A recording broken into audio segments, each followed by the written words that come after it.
Squid Game. You love it or hate it, it's got some flaws. Let's talk about it. I'm not even gonna give a spoiler warning because if you clicked on this video, why are you watching this if you haven't watched season 2 yet? Are you dumb?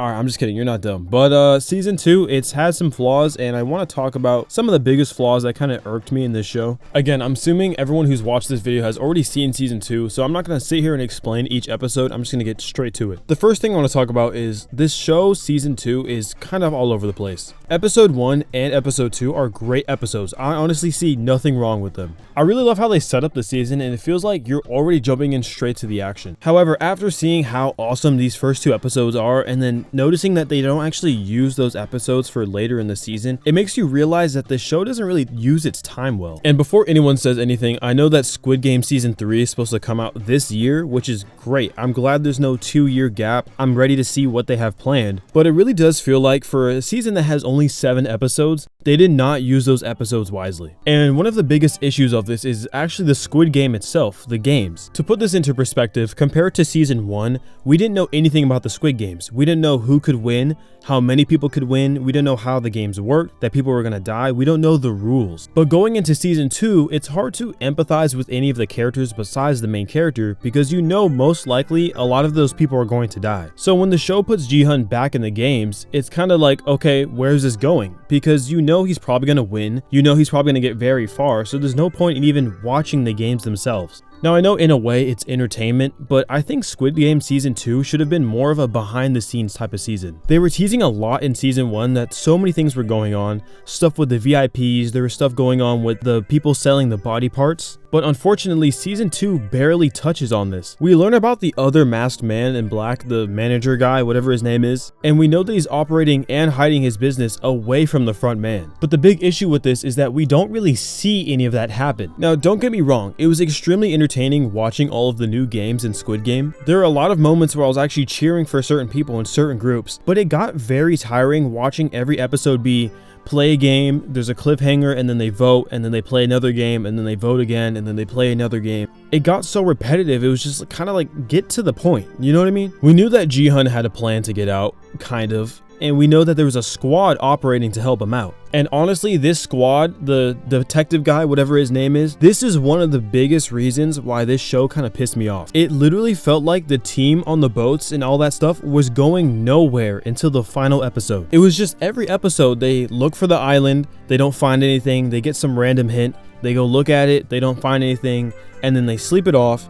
Next episode, they do the same thing. The episode after that, they do the exact same thing. And I know it's revealed in the finale that the captain was actually just putting them in circles, but even then, they could have revealed that way earlier in the show. I hate that it took them until the last episode to finally get on the island and actually look around, and it ended up being a booby trap. You know how annoying that is to see? There's a lot of loose ends in this season, and I know it's probably going to be explained in season 3, but if they were planning on doing that, they shouldn't have released season 2 in the first place. There's so many other smaller things, like including Ji-hun's son, who called him, and that was such an emotional scene, but they never really touched on it again. In fact, I think Ji-hun only talks about his son like 2 times. All the stuff going on with the front man was extremely interesting, but they didn't really explain it until the last episode. We obviously know that he is the front man and that his wife is missing, but it's kind of hard to watch the show knowing that he has something going on in the background, but it isn't explained to the viewer. Yes, it makes you curious to know what he has planned, but it's really not even worth it when it's only explained until the last episode.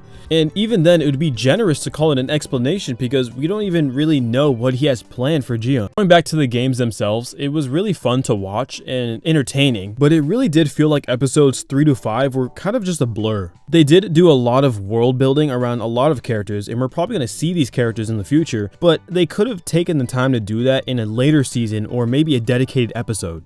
It really does feel like season 2 can be condensed down to 3 episodes or maybe even a movie. Because if you look at season 2 overall, only 3 major things happened. Ji-hun found a way back into the Squid Games, the detective was able to find the island without Ji-hun, and some of the contestants were able to lead an entire assault on the Squid Games. Everything else just felt like filler. Another good example of this was the girl who worked in the parade, and she doesn't really add anything to the show. I fully expected an emotional moment where she had to kill the dad of the daughter that she's looking after, Or not exactly look after, but she has an emotional connection to her because it reminds her of her own daughter. Either way, I thought there was going to be some scene where they had to meet face to face. But as you noticed in the show, that never really happened. And now going into season 3, if they show stuff with the daughter or the dad or that woman from the parade, I honestly won't really care because they didn't care to show what she was feeling. They didn't show her emotions or any dialogue at all. The only major thing that we found is that she has a connection with one of the leaders of the Squid Games. But again, we don't know who that guy is. We don't know why their connection is important. And again, they didn't really care to explain it at all. I know I'm kind of going back here, but the whole thing with the guards harvesting body parts and selling them on the black market was one of my favorite subplots of season 1. Season 1 of Squid Game was so interesting to me because it showed the background and the corruption of the company that owns the Squid Game. It showed that no matter how rich or how lucrative the company was, there's still people taking advantage of each other at every single layer. When I first went into Squid Game, I thought it was going to be these people are trapped in a game show and that's it. But no, it was so interesting that it showed how the VIPs worked. It showed how the front man worked. For example, the doctor character in season 1, how the masked men used him to sell parts and give him money and different advantages in the game. It showed that people were crawling in the vents, peeking at what the next game could be. People were hiding things in their pockets. People were going in the bathroom stalls and,